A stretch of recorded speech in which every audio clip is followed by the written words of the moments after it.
don't have. So we need wisdom around. There's also a lot of dangers around money.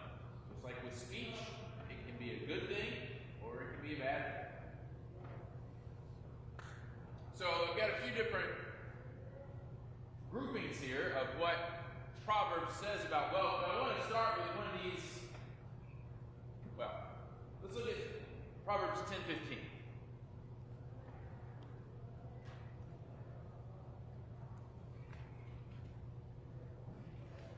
See if you agree with this statement. Proverbs 10:15. The rich man's wealth is his strong city. The destruction of the poor is their poverty.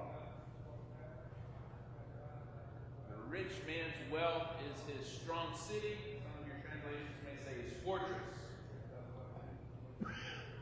Wealth is a fortress.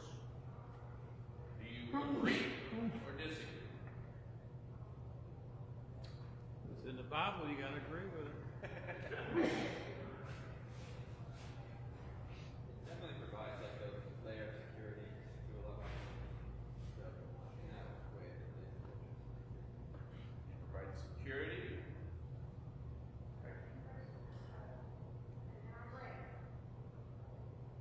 And I guess you could also, like, fortress is pretty strong signal of like wealth and power. It's a big fortress, shows, hey, we have a lot more resources than a city with a small fortress.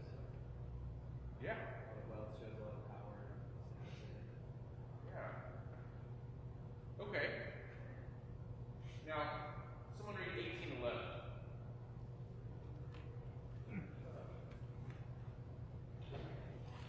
The wealth of the rich is their fortified city. They imagine it an unscalable wall. Now, it looks similar, but it's something a little different in this verse. What's the difference?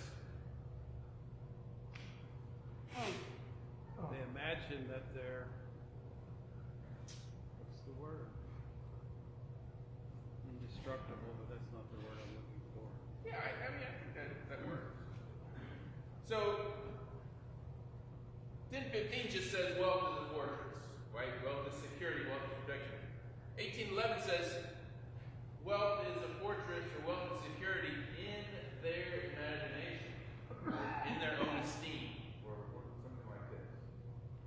So is wealth truly a fortress? Is it security? You can lose it very easily.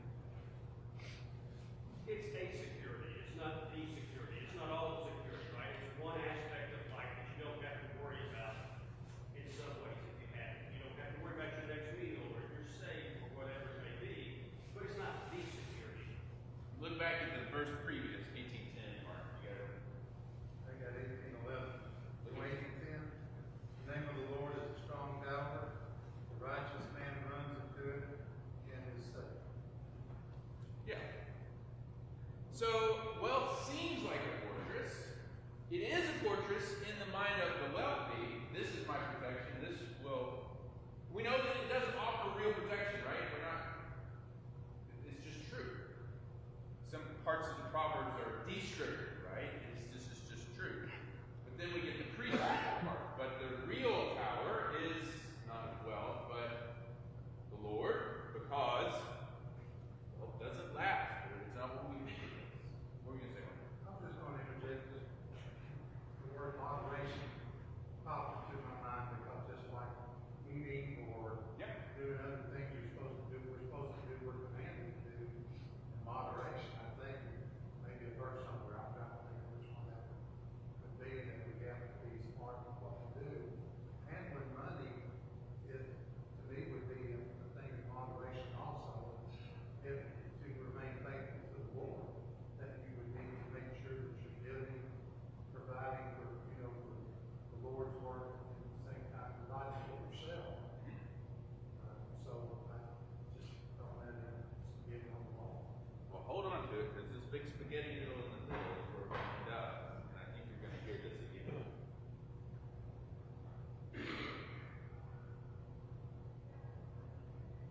Let's unsurprisingly, Proverbs is mostly concerned with the heart. We've seen heart come up. Heart is our core being or essential being. So when Proverbs is thinking about wealth, it's thinking about wealth in our heart.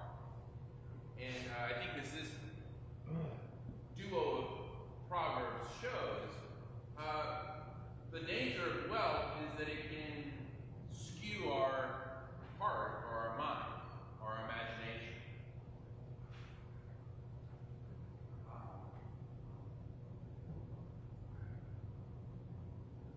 So, we're not going to read all these things, in too many, we'd just be reading verse all the time, but we'll talk about these. Let's actually start with that, why there's a danger here. What's the allure of wealth? So 2 Proverbs, someone read 27:20.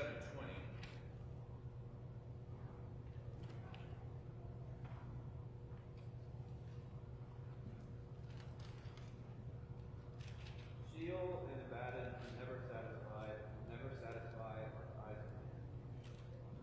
Sheol, and what is Sheol? Yeah, the grave, the pit. Yeah. The grave is never satisfied, which means he will keep going, right? And the parallel is the human heart or the human person is what?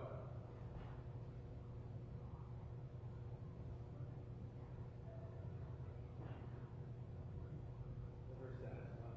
Never satisfied. We are creatures who want more. There's a sense in which we're made for that. We're made to keep wanting more. We're finite creatures and we're created for the infinite. So we're desiring, it's built into us. The problem is we get that misdirected and we think these things are going to satisfy us. Wealth in particular, or power and these other things, but wealth in particular is one thing we'll fixate on and say, more, more, more. When I was in seminary, our professor said the one word that's most foreign to American English is the word enough. That's not part of our culture, right? It's always about the next thing, more. So the human heart is never satisfied. And wealth is one way we try to satisfy. Here's another comparison, 30, 15, 16. Pretty vivid.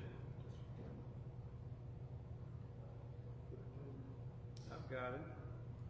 The leech has 2 daughters. Give, give, they cry. There are 3 things that are never enough, 4 that never say enough. Oh, you 16. can read the things. Sorry, what? You can read what the 4 things are. The grave, the barren womb, land, which is never satisfied with water, and fire, which never says enough. Yeah. Fire, drought, conditions, barren womb, and grave. And the wise person is saying that's what our heart is like. We're like the leech. Give, give, give. Which really take. I want. So this is the first thing, is that wealth is alluring. We want more and more and more. We're never satisfied as human beings. And that's just something we need to know about ourselves. The second thing, unsurprising, is Proverbs is going to say in many different ways, hey, there are things better than wealth, or more important than wealth, that you should be seeking. So the very first one, 15, 16. Better to have little with fear for the Lord than to have great treasure and enter wealth. Wisdom or fear of the Lord is better than possession. Yeah, or great wealth. Yeah. Better to be poor and have wisdom. Because flourishing life is built on fear of the Lord more than on wealth. So flourishing life is going to be connected with it. Similarly, 16 verse 8. Better a little with righteousness than much gain with injustice. Here we go again, very similar. Better to be poor and righteous than have a lot of money but be unjust.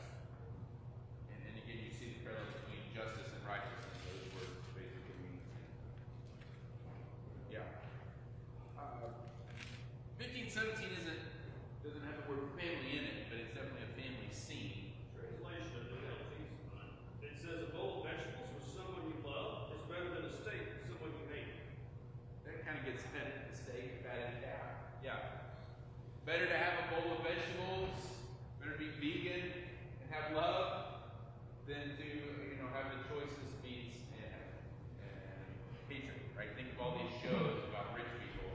It's kind of a stereotype, Succession or something. I haven't seen it. I imagine this is what goes on. They're all fighting with each other, squabbling about status and wealth. Yeah. But better to have peace. Anybody have any stories about that one? I imagine there's plenty.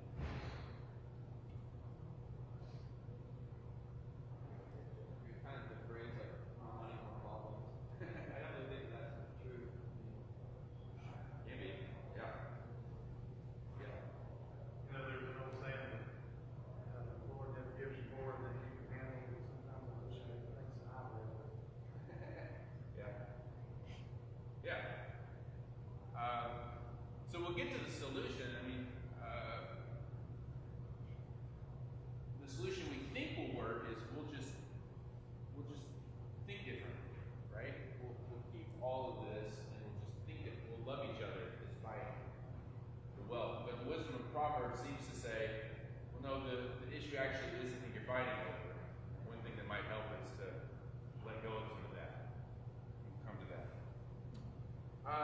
Humility, another passage very similar to these. Better it is to be of a humble spirit with the lowly than to divide the spoil with the proud. Yeah. This morning in worship we're going to read Matthew 5, blessed are the poor in spirit. Similar idea. Yeah. And then Proverbs has a lot to say about integrity, which is, again, how our inside aligns with our outside. But specifically, we'll just do 1922. Why does integrity matter? Loyalty makes a person attractive. It's better to be poor than dishonest. Yeah, attractive. It makes you available for friendship or relationship. You don't want to be friends with someone who's disloyal, dishonest, and so on. Yeah. And that's better than wealth to have those kinds of qualities. Good friendship. But it comes to like William Moore used to say, you got integrity, your man drive the river with back in that day, or man go to the well with, or someone will protect you and be with you when you need help. Yeah. Like Manchester's are with us this week. Yeah, I mean, what's helped us this week in the storm? There's a lot of rich people who still don't have power, right? Big houses on the hill above me, they're dark. It does help in a lot of cases, but in this week it hasn't. But what would help you is having people who you can depend on. Yeah, I think that's come out this week. Anything else that's more valuable than cash?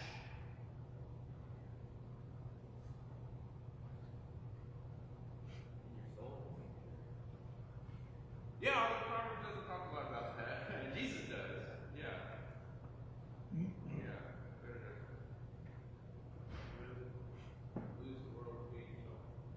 Several things that are better than business righteousness. Don't you have listed with, yes, I mean, that all those that, what Proverbs, not the Proverbs, teaches you things that you have that don't cost anything, that can help you with things that cost things. Yeah. And help you make the right decisions. A lot of the Proverbs really point you in the right direction. Father trying to turn the head of the son and daughter. Yeah, right. Yeah. Yeah, these are what you, the lessons we're teaching kids. Okay, these two are not surprising either. Part of the problem with wealth is it's often acquired by wrong means, so we want to acquire it by right means. Right? It's not a bad thing, we just need to go about it in the right kinds of ways. So there's going to be a lot of things about the wrong ways to acquire wealth. You won't be surprised. Lying is a bad way to acquire wealth. Stealing from people is a bad way to acquire wealth. Dishonest business practice is a bad way to acquire wealth. Ripping off vulnerable people is a bad way to acquire wealth. And what these all have in common, well, let's look at these three. 13:11. Dishonest money dwindles away, but he who gathers money little by little makes it grow. Okay. Little by little. That's the key here. Read 20:21 too. Inheritance gained hastily in the beginning will not be blessed. An inheritance gained hastily. And 21:5. Let's get all of it. Good planning and hard work lead to prosperity, but hasty shortcuts lead to poverty. Okay, so kind of summing up, what is the bad way to acquire wealth? Quickly, yeah. Stealing is a good way to get rich quick. It's not a good way to hold on to wealth because it breaks the law and somebody's going to come after you. Right? We have this tendency, I think Americans, maybe even more than other people, built into our national story to get rich quick. But Proverbs warns again and again that this is the riskiest thing that you can do. Easy come, easy go. So there's no shortcuts to wealth. I mean, there are, but they don't turn out well. You won't flourish if you take these shortcuts for all kinds of reasons. You will flourish if you acquire it little by little, which in the Proverbs, and of course this is a different economic system than we have. This is an agricultural economy. What does it look like to acquire wealth little by little? How do you get wealthier in an agricultural society? Land and animals. Yeah. You work your crops and fields, and you husband your animals. And you do it day in and day out, and you're consistent. You know, one extra calf is a huge profit margin. And that's just one extra calf, right? It seems like a little thing. Or one extra piece of land that you're able to produce from.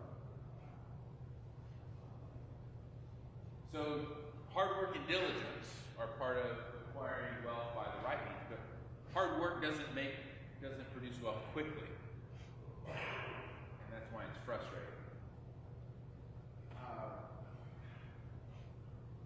So let's read it. 18:21.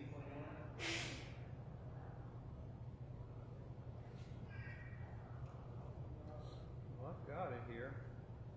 With me are riches and honor, enduring wealth and prosperity. My fruit is better than fine gold. What I yield surpasses choice silver.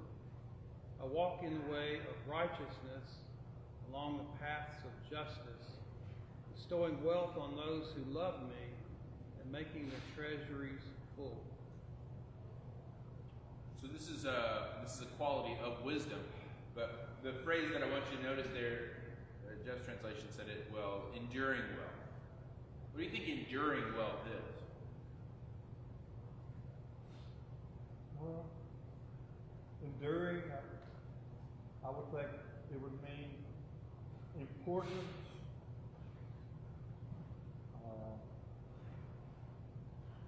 We're talking about wisdom, right? Well, we're still talking about money.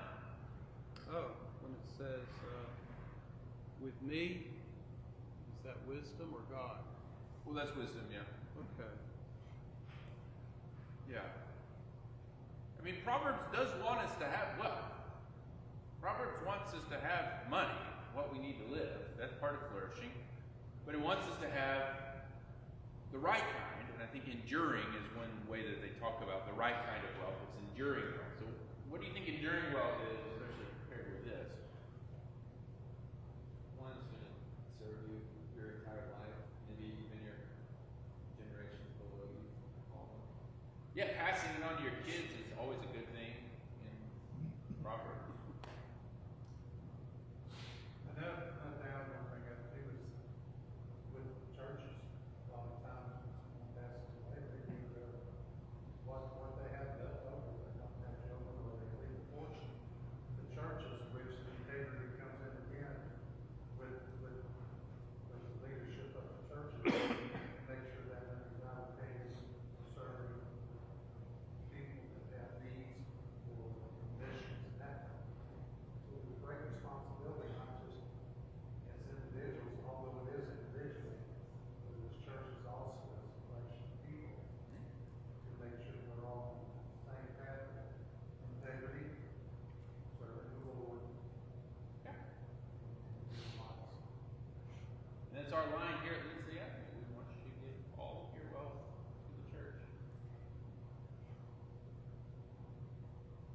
So enduring in that you can pass it on, that you have some left at the end, and I mean anything else that makes this different, qualitatively different? I mean, I also think that if you're, now that we have the New Testament, not when this was written, enduring wealth is something that we're going to have in the life of time. Obviously, it's not necessarily talking about that physically, but Jesus has a much different financial plan than Proverbs. Jesus says, don't leave any to your kids. Give it all away to the poor. Put your treasures in heaven. It's a different financial model. Proverbs is much more familiar, like for business school type. Not exactly, but.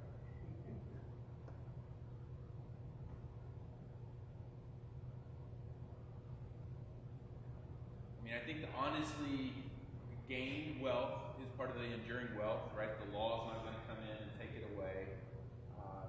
Get rich quick schemes, right? They fail, they collapse. There's not wisdom there. So enduring wealth is wealth that is sustainable.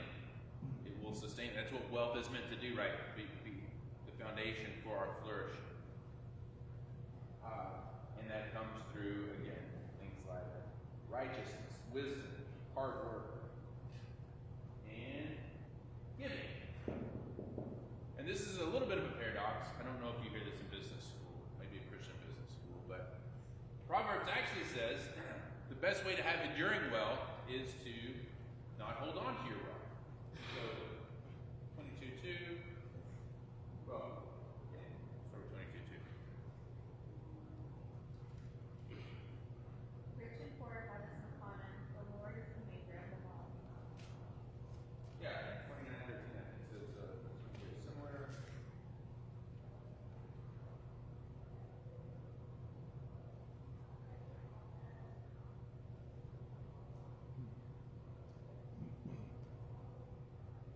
Now, 13. Yeah, 39:13. Poor man and the oppressor meet together. The Lord gives life to the eyes of both. Yeah.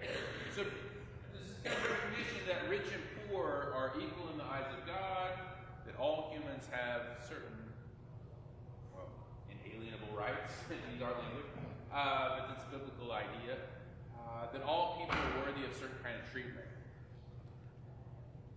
And then, what does this look like? I didn't put this verse up there. 11, 24, and 25. There is one who scatters, yet increases more.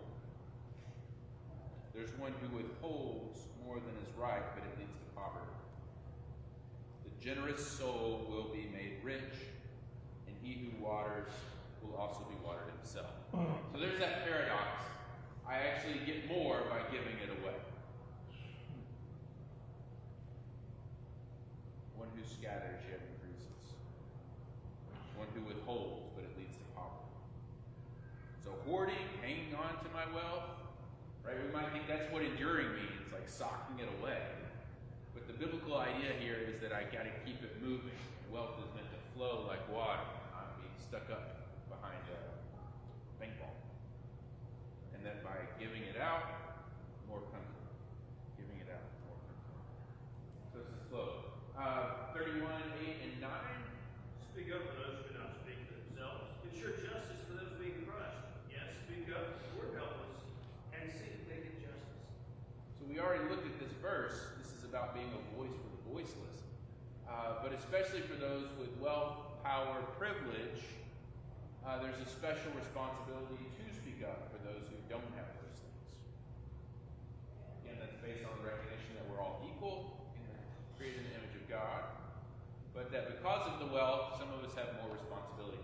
So when we talk about this giving, it's not just like giving money away. It can also be lending privilege, like speaking up on behalf of those who are suffering.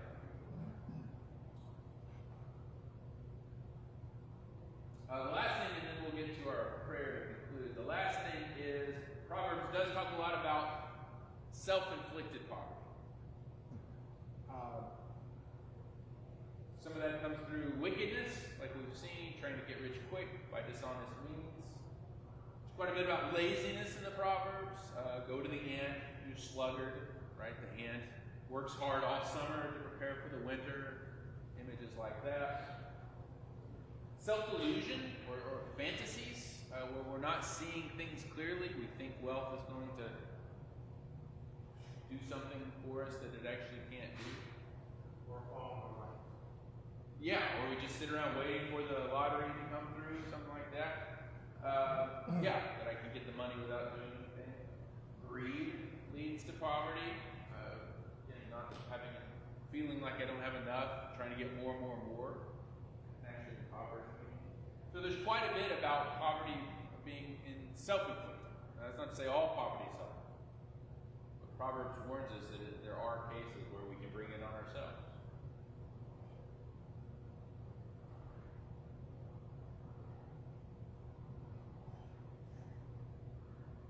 Any more about that?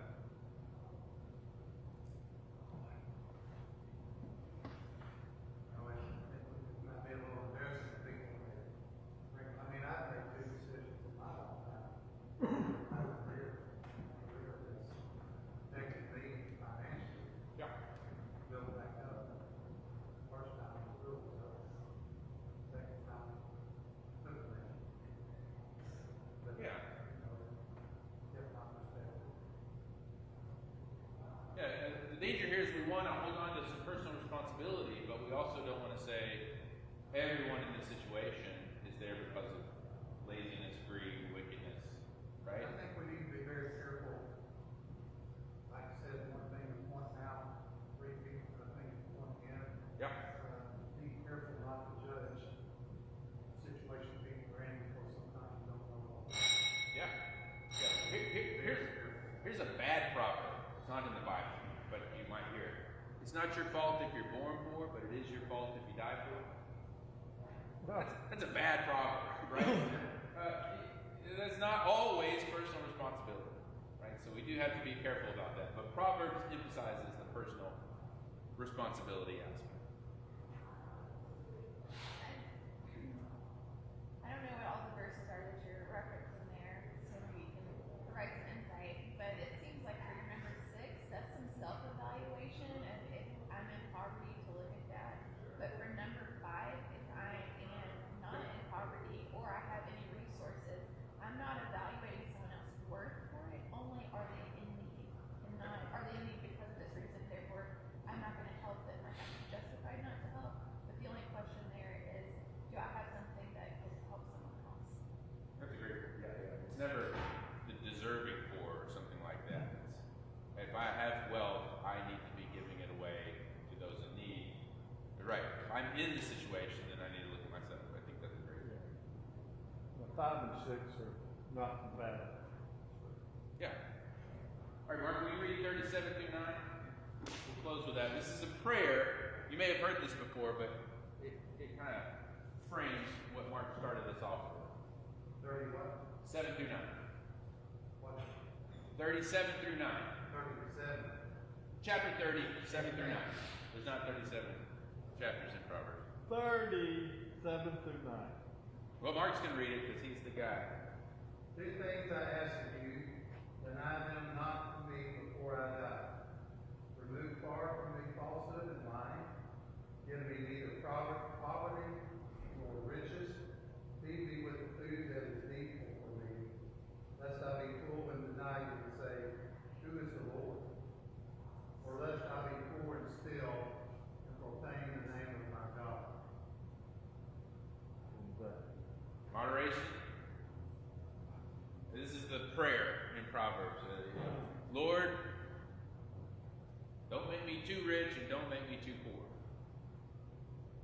Because there's dangers on both of those extremes. Right? Just help me to have, here's our word, enough.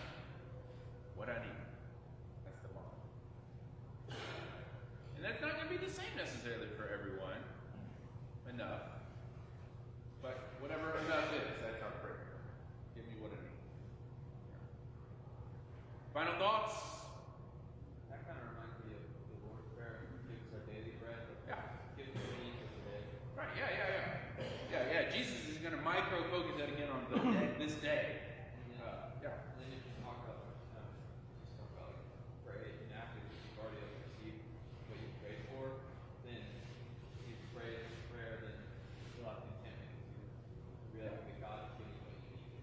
This I haven't done. This is what God wants. Yeah, that's right. Good. All right, thanks.